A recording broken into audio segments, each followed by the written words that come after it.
That's true. Let's talk Fuck about it. that sweet melee DPS or hunter Okay. item. All right, We've here's got my shit. Puissant Cape. Puissant is a French word for powerful or power force. So the Cape of Force, the Cape of Power. Puissant this Cloak. thing is This really, is- really solid. I need it this- gives 12 stamina, 40 attack power flat, and It's 1% so good. chance to hit. Rogues and warriors are salivating at Wait, the she's gonna idea be of worse than our getting this hairlines? cloak. True, If you Rich. look at the Cape of the Black Baron, it gives is so 20 bad, attack man. power and 15 agility. This is Kinda so comparable, bad. Close to the amount of attack power for rogues, since Okay. agility gives you AP, and for warriors it's almost 1% chance to crit and 20 attack power. So it's pretty damn good. But the Puissant Cape is much better, dwarfing the AP that you get, and on top of that giving you a chance to hit, which is the most important thing on a dual wield melee DPS. And if we compare it to Cloak of Firemaw, which gives 50 attack power flat, you're trading 10 attack power for 1% chance to hit. I'd say for rogues Holy and Fury shit, warriors, man. definitely a worthy trade-off. So I don't really have to say too much about this thing. If you get it, Oh you're my probably God. gonna hold onto it till AQ 40 or Nax.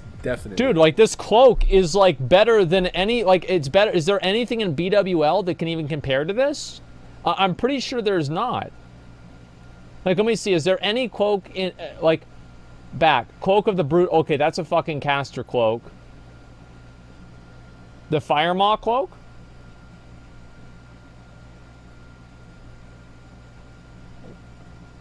$50 AP.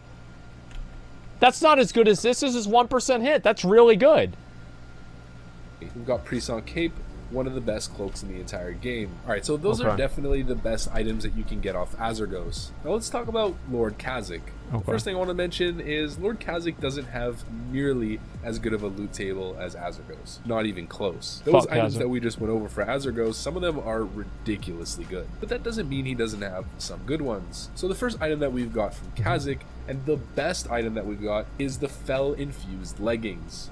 I mean, guys, look at this. Shadow Priests, Warlocks, this is what you want. 21 stamina and 64 increased shadow spell power. Kind of similar to the leggings of the Festering Swarm that we see off Battleguard Sartura in AQ 40. So we're going to classify these legs as AQ 40 equivalent. Pretty much every single time you're killing Lord Kha'Zix, everyone's just hoping that these drop. Even if you aren't a Warlock or a Shadow Priest, you're saying, man, I hope those drop because I'm not saying that, dude. Unless I'm on my Warlock or Shadow Priest. Listen, if these drop...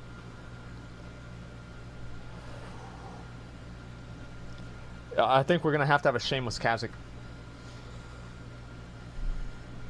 I'm just saying, I think we're going to have a Shameless Kha'Zix. Because if we don't...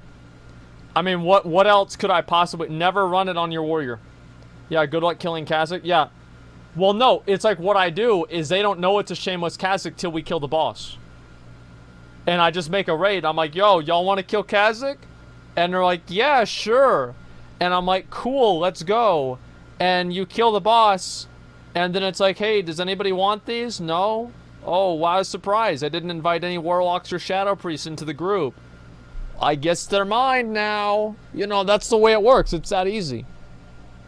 they're just so above and beyond every other item Holy that shit, drops off man. Kha'Zix that if they don't drop, it's disappointing. Okay, so the next one off Kha'Zix is called Blacklight Bracer, and it's a cloth wrist guard that has 13 intellect, 11 stamina, and 8 spirit with 1% chance to spell crit. So Okay. bracers with spell crit are pretty much unheard of, or even spell hit. There's only a couple in the game, and they're very highly sought after. There's the spell hit bracers from Blackwing Lair, and there's the crit bracers, which are best in slot for pretty much everyone, at least once you hit your hit cap, from Naxxramas. But until then, these are what you get. So as a fire mage, or Shit, even as a dude. frost mage, although I'm not sure you'd be prioritizing critical strike over spell power as a frost mage, these are pretty interesting. And of course, as a paladin, paladins definitely love these as well. They're not necessarily Right. the greatest. If they had spell power on top of the spell crit, they'd be absolutely ridiculous, but they're interesting. Some of the only bracers with crit on them, and definitely Oh, worth shit. mentioning. Sorry. Alright, so this next item that's pretty average again, but definitely worth mentioning, especially for PvP.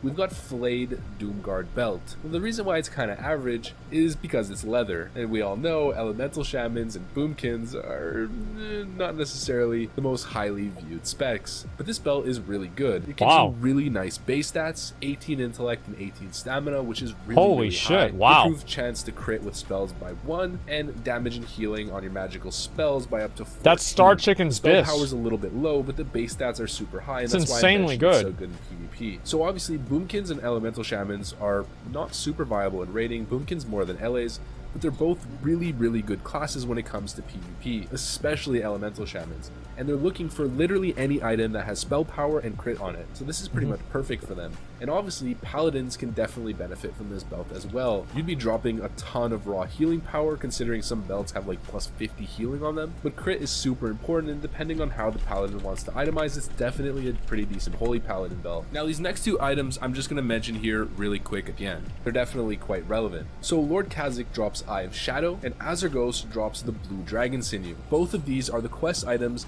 that are related to the Rockdalar, Lockdalar, Benediction, and Anathema. Who gives a fuck about that? We're gonna be able to get those items anyway. Who cares? Like, we already have both of these in the game. If you don't have an Eye of Shadow and you have your fucking, the thing from the boss in the Eye of Divinity, you are lazy.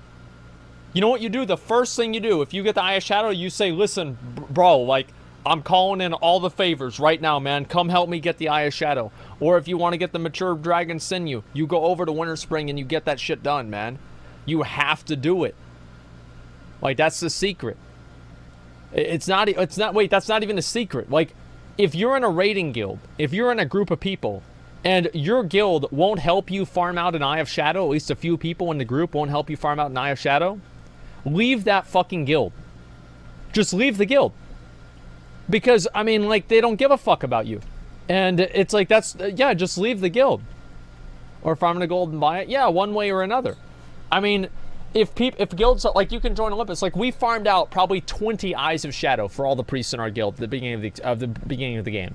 Like, every guild should be doing this. Quest lines out of Molten Core. So right now, you'd have to farm elites. Yeah, we farmed a lot of these. Or maybe even less than 1% chance to drop to get the Blue Sinew or get the Eye of Shadow. But with these world bosses, you pretty much get a guaranteed drop. By the way, if you guys want to come to this, come help me level, message me, INV. And the Eye of Shadow Rogue Boy. is used for Anathema and you can come over here. So it's definitely relevant, and I thought I'd mention it here at the end. Yeah. But don't worry, it's not the end of the whole video, just the end of the world boss loot tables. You didn't think I was going to end this video without talking about the PvP rewards, did you? Yeah, well, this is what matters. obviously, these are some of the best items that are coming. If not, no, they are the best items that are coming to phase 2 right now. I'm not going to go over every single reward that you can get because there's just so many of them, and if I went through every single one, this video would be like 25 minutes long, so I'll just focus on some of the best ones available. The first thing that we need to talk about is obviously the Grand Marshal weapons, specifically the melee ones. So for the most part, when it comes to ranking up to rank 14, there's a bit of a cabal, a bit of a mafia in a sense, where all of the top premates people are basically kind of trading coordinating with each other and choosing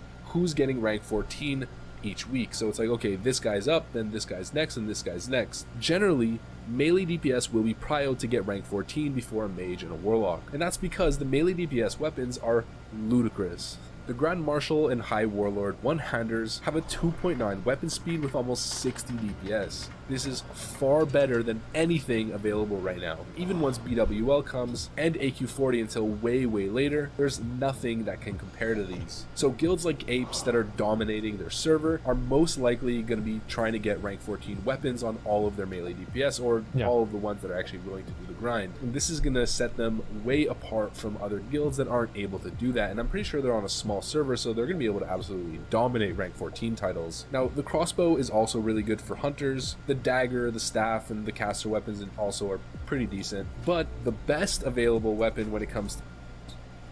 Yeah, I mean, if I could get the sword, it would be great, but I'm sorry, it's probably not gonna happen, man.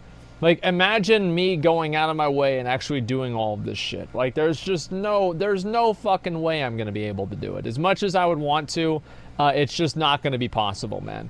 Like, being able to do this on stream, there's no way.